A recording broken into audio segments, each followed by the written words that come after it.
From the Treasury Secretary sounds pretty ominous. Janet Yellin wrote House Speaker Kevin McCarthy saying the Fed is going to have to take what she calls extraordinary measures to pay the nation's bills starting next Thursday unless lawmakers raise the country's debt limit.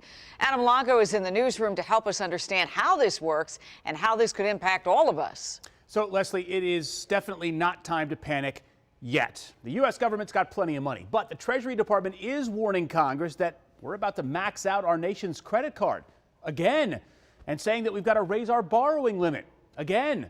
Well, hold your horses, says the newly seated Republican majority in the House. They're not planning to just go along to get along here. All right, so first things first, just the facts. Secretary Yellin tells Speaker McCarthy that in this two-page letter that the Treasury will have to take extraordinary measures if the limit isn't raised by next Thursday. Now, a Democratic congressional staffer tells me that is not as daunting as it sounds, okay?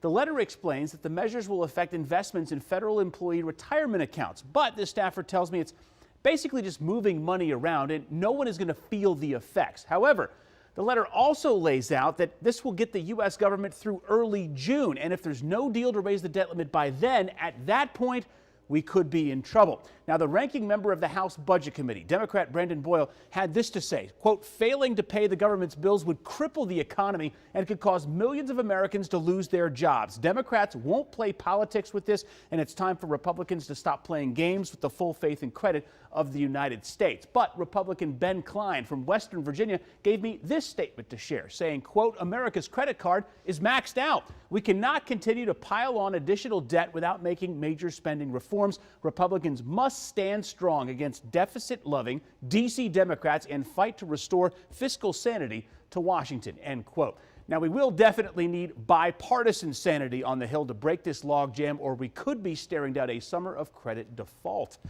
Back to you. Yeah, it may not be pretty getting to the answer, but something's got to happen for sure. Yep. Thanks, Ad. Bottom line, the debt ceiling has nothing to do with new spending. It's about paying the bills that the country has already racked up. So if Congress doesn't strike a deal, government payments like Social Security could be put on pause. Paychecks would be paused for U.S. troops and federal workers. Mortgage and car loan rates could spike. We're going to keep an eye on this for you, for sure.